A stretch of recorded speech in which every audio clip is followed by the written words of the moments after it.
오늘은 에스겔 5장 말씀입니다. 어제 말씀에서 세 가지의 상징적인 행동을 에스겔에게 하라고 말씀했습니다. 오늘도 또 그런 어떤 상징적인 행동을 통해서 예루살렘을 심판하시겠다라고 하는 그런 말씀입니다.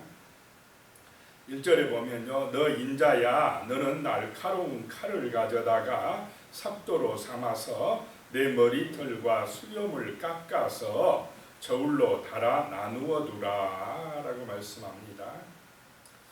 에스겔아, 너는 날카로운 칼을 가져다가 그걸 삭도로 삼아서 머리털과 수염을 다 미루라 라고 하는 것입니다. 이 이야기는 오늘날에는 그렇게 충격적이지 않지만 당시 사회에서 더군다나 제사장에게는 나시리는 몸에 삭도 되면 됩니까? 안 됩니까? 안 돼요. 굉장히 충격적인 이야기입니다. 이런 삭도를 대는 것은 극도의 슬픔의 순간이나 또 자기가 죄인임을 철저하게 인정할 때, 그럴 때에 이 삭도를 밀거나 이제 수염을 미는데 에스겔에게 그런 일을 하라는 것입니다. 여기서 칼이 의미하는 것은 심판을 의미하고 또 그 머리털과 수염을 깎아서 저울로 달아보라 라고 하는 것도 이제 심판 때가 되었다라고 하는 의미입니다. 달아보고 미달되면 어떻게 한다는 것입니까? 이제 심판하시겠다는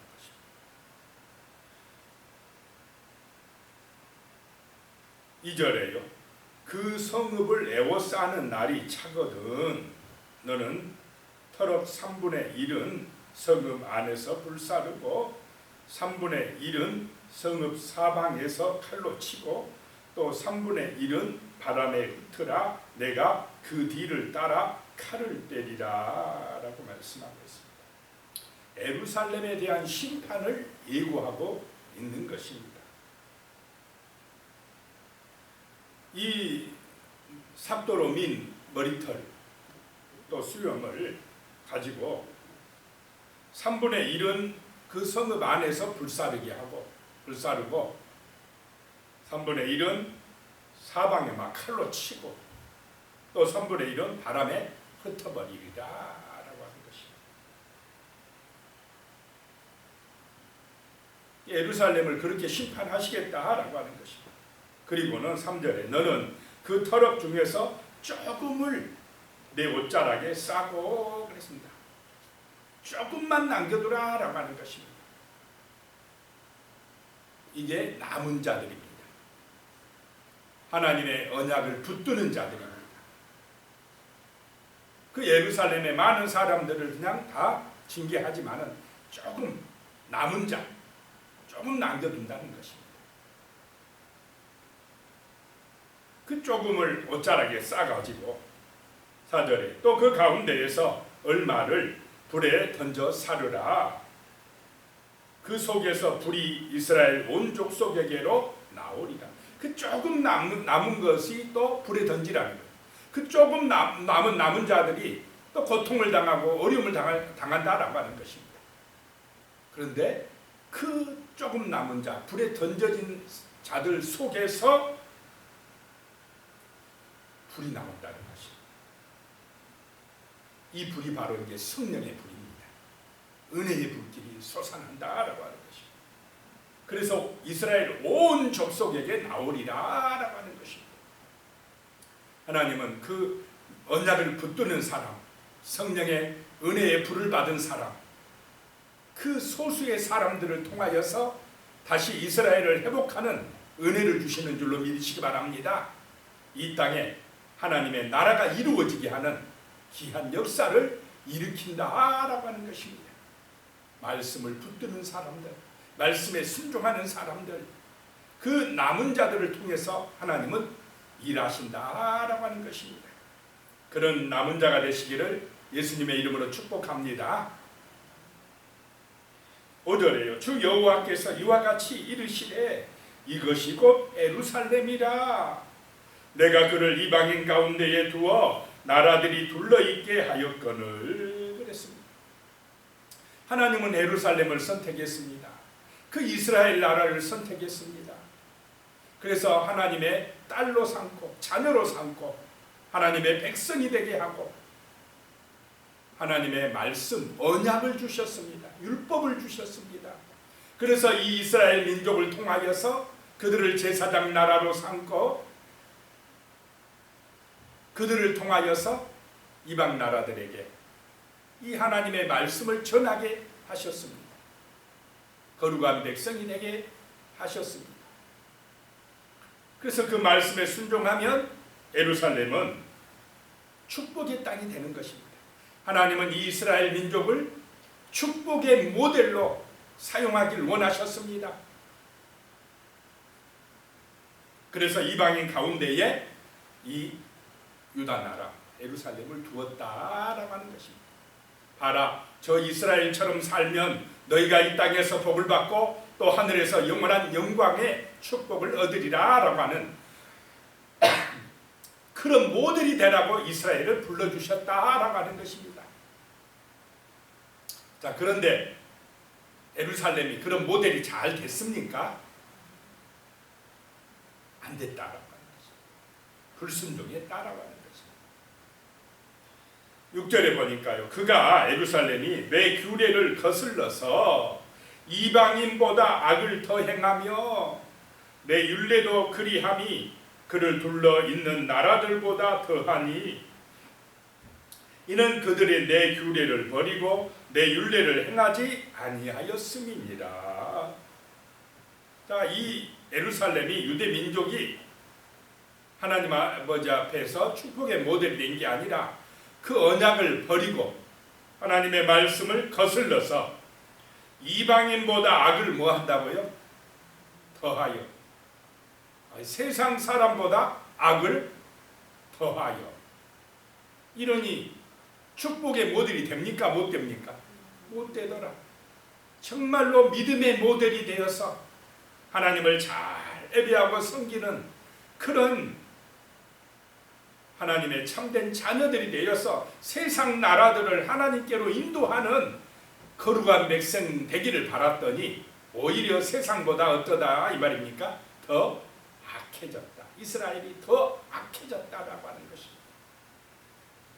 그것은 하나님의 율례를 행하지 아니하고 그 하나님의 말씀을 버렸기 때문에 그렇다라고 하는 것입니다. 7절에 보니까요, 그러므로 나 주 여호와가 말하노라. 너희 요란함이 너희를 둘러싸고 있는 이방인들보다 더하여 내 율례를 행하지 아니하며 내 규례를 지키지 아니하고 너희를 둘러있는 이방인들의 규례대로도 행하지 아니하였느니라 라고 말씀합니다. 그 예루살렘의 요란함이 요란하다 이 말입니다. 자기들을 위해서 요란하다는 것입니다.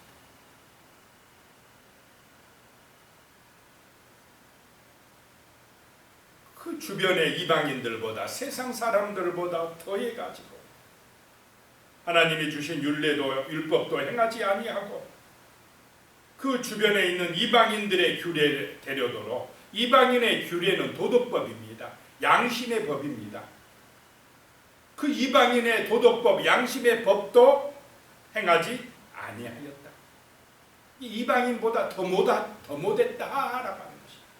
자, 이러면 이스라엘이 이러면 세상 사람들이 하나님 앞에 나오겠습니까? 안 나오겠습니까? 하나님의 말씀을 안 받아들입니다. 자, 교회 다니는 성도하고 안 다니는 세상 사람하고 딱 둘이 놓고 누가 더 양심적인가 비교해 봤을 때 누가 더 양심적이어야 복음이 전해지겠습니까?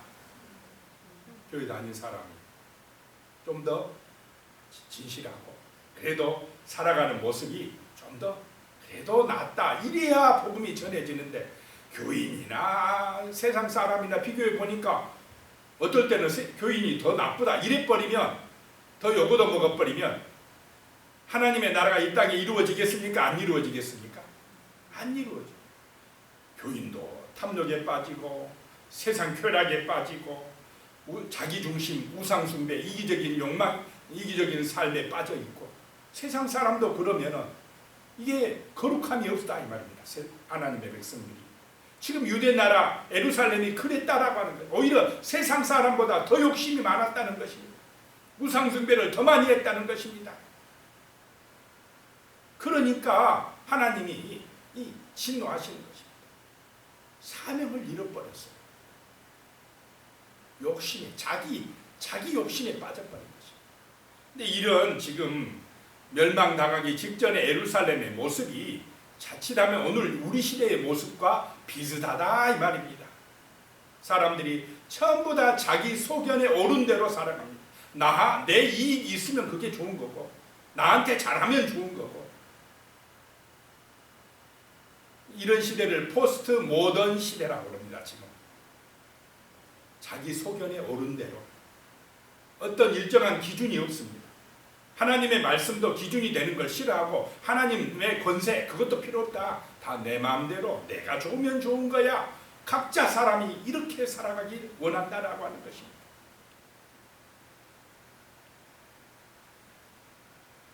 자, 8절에요. 그러므로 나 주 여호와가 말하노라. 나 곧 내가 너를 치며 이방인의 목전에서 너에게 벌을 내리되. 그렇습니다. 자, 하나님께서요 사랑하는 예루살렘을 치시겠다는 것입니다. 자기 자녀를 치시겠다는 것입니다. 그것도 저 이방인들이 보는 앞에서 치겠다는 것입니다. 왜냐? 이방인보다 더 뭐하기 때문에요? 더 악하기 때문에 예루살렘. 9절에요. 내 모든 가증한 일로 말미암아 내가 전무후무하게 내게 내릴지라. 그렇게 한 것은 이 예루살렘의 가증한 일로 말미암아 그렇다는 것입니다. 그 예루살렘 성전 하나님 앞에 예배드리는 성전 안에는 우상이 들어오면 됩니까? 안 됩니까? 우상 숭배하지 말라 그랬는데 그 성전 안에다 우상들을 막 가져다 놓고 그 성스러운 도성 시온의 산성 예루살렘에다가 막 여러 이방 나라의 신전들을 갖다가 엄청나게 지어놨습니다. 그래서 막 예루살렘이 종교 박람회장 같이 만들어 놔버렸어요. 혼합이 돼버렸습니다. 그러니 가증하다는 것입니다. 하나님이 보실 때에 성도는 누구만 믿어야 됩니까? 하나님이 전능하시다고, 하나님이 창조자요 구원자라고 하나님만 믿어야 되는데 복받은다 하면, 잘 산다 하면, 잘 된다 하면 하나님도 믿고 뭐 다른 신도 믿고 이 신 저 신 막 점쟁이도 찾아가고 막 그래 버렸다는 것입니다. 그러니까 하나님이 심판을 내리리라.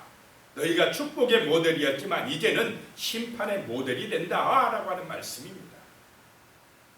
10절에 그리한즉 내 가운데에서 아버지가 아들을 잡아먹고 아들이 그 아버지를 잡아먹으리라. 내가 벌을 내게 내리고 너희 중에 남은 자를 다 사방에 흩으리라 라고 말씀합니다. 자, 이런 세상이 있습니까? 아버지가 아들을 잡아먹고 아들이 아버지를 잡아먹고 원수가 가정 안에 있습니다. 가정이 무너져 버린다 이 말입니다. 전부 다 아들은 아들 마음대로, 아버지는 아버지 마음대로, 다 어떤 하나님의 법이 없어요. 기준이 없습니다. 다 자기 마음대로 한다 하니까 분쟁이 일어납니다. 관계가 파괴돼 버립니다.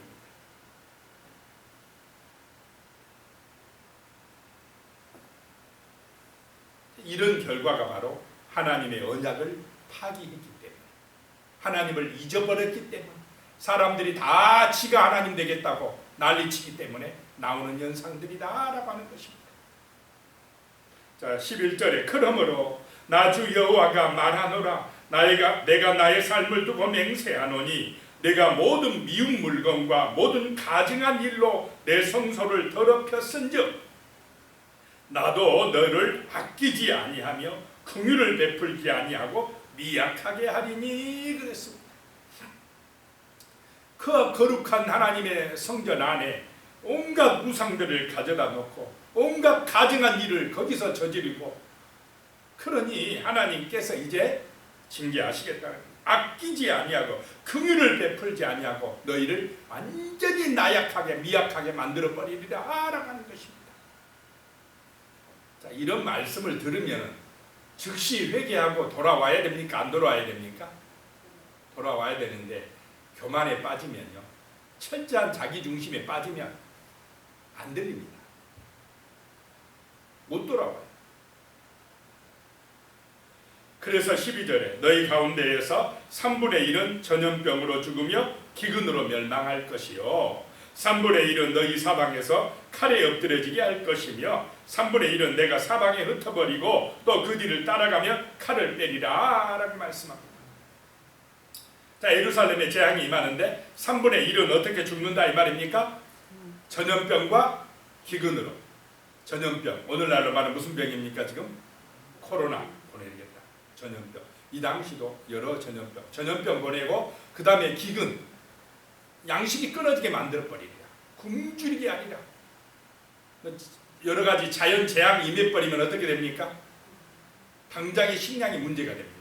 전염병 터지고 식량 문제되고 오늘 이 시대도 그대로 지금 겪고 있는 일들입니다. 그 다음에 뭐가 임하느냐? 3분의 1은 칼에 엎드려질 것이다. 칼이 뭡니까? 전쟁이다 라고 하는 것입니다. 전쟁이 터지게 만들리라. 그리고 나머지 3분의 1은 각 나라로 흩어버리리라. 자, 예루살렘 백성들, 유대나라 백성들이 그래서 세계 각 나라로 흩어졌습니까? 안 흩어졌습니까? 완전히 뿔뿔이 흩어져 가지고 나라 없는 서름을 당하게 만들어 놨습니다. 말씀대로 그대로 되어졌다라고 하는 것입니다. 13절에 이와 같이 내 노가 다한즉 그들을 향한 분이 풀려서 내 마음이 가라앉으리라. 내 분이 그들에게 다한즉 나 여호와의 열심으로 말한 줄을 그들이 알리라 라고 말씀합니다. 참, 하나님도요, 우리 인간의 마음이 누구의 마음을 닮았습니까? 하나님의 마음을. 자식이 속썩이고 가증한 일을 저지르고 불순종하고 타락한 길로 가고 막 그러니 그 자식을 돌아오게 하려고 지금 징계하시는 줄로 믿으시기 바랍니다. 그 재앙의 길, 타락한 길, 멸망의 길에서 돌아오게 하시려고 지금 사랑의 매를 때리시고 계시다는 것입니다. 그런 잘못, 가증한 일 때문에 하나님의 마음이 막 분이 일어나고 있습니다.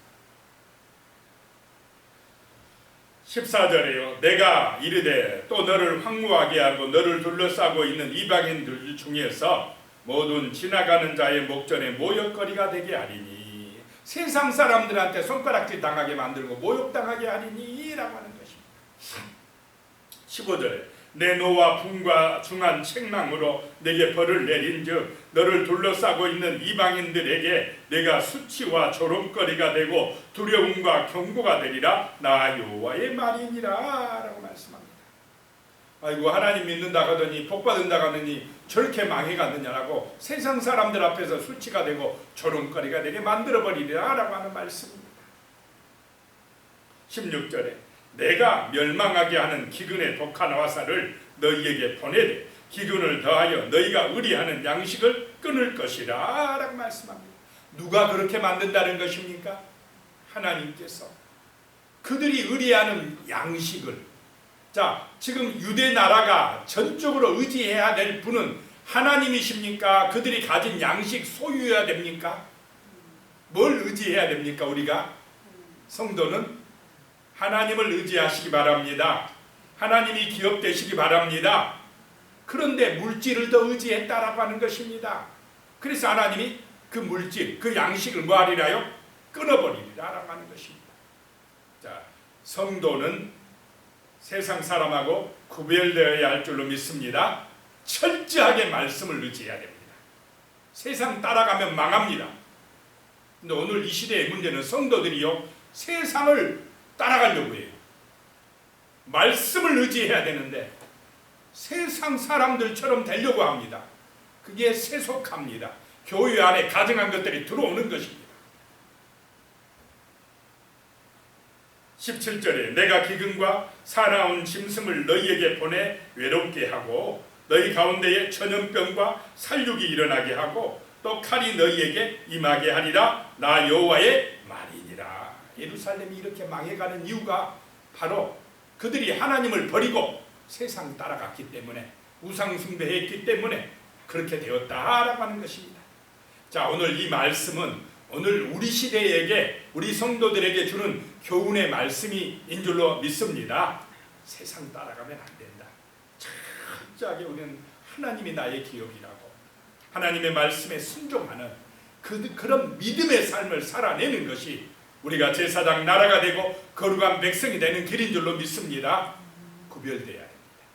세상 사람하고 구별돼야 됩니다. 그런 철저한 믿음의 자녀들이 되게 해달라고, 같이 그런 교회들이 되게 해달라고, 정말 그런 은혜가 임하게 해달라고 기도하겠습니다. 살아계신 하나님 아버지, 정말 이 거룩한 도성 예루살렘, 축복의 모델이 되어야 될 예루살렘이 오히려 세상보다 더 악해져서, 더 가증해져서 심판이 모델이 되는 것을 보게 됩니다. 하나님 아버지, 오늘 이 시대에 사는 우리 정말 예배드리는 하나님의 백성들, 교회의 성도들이 이런 예루살렘의 길을 가지 않도록 도와주시옵소서. 세상과 구별되는 삶을 살아갈 수 있도록 도와주시옵소서.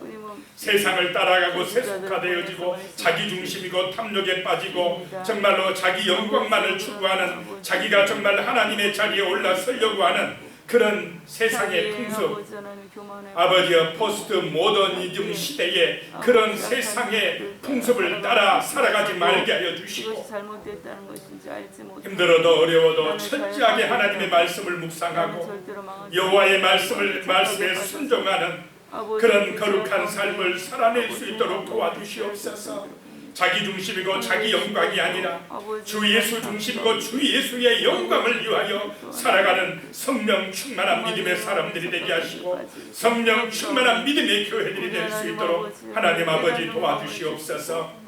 거룩한 하나님의 성전이 우상으로 아버지와 가정한 것들로 들어차지 아니하도록, 세속화되지 아니하도록 우리 하나님이 지켜주시어서 정말로 하나님의 백성들이 거룩해지고 하나님의 교회가 거룩해져서 성령의 은혜로 충만해지며 말씀의 빛을 발하여서 이 땅 가운데 하나님의 나라를 이루어 나갈 수 있는 그런 능력과 은혜가 하나님의 백성들과 하나님의 교회에 충만한 능력이 되어 임하게 도와주시옵소서. 우리 하나님의 백성들이, 하나님의 교회들이 정말로 축복의 모델이 되게 하여 주시옵소서. 예수님의 이름으로 기도드리옵나이다. 아멘. 이제는 우리 주 예수 그리스도의 은혜와 하나님 아버지의 무한하신 사랑과 성령님의 교통하시고 함께하시고 도우시는 놀라운 은혜가 참으로 하나님의 말씀에 순종하여서 세상의 빛이 되고 소금이 되고자 애쓰는 우리 성도님들과 하나님의 귀한 교회들 위해 영원히 함께 하시기를 간절히 축원하옵나이다. 아멘.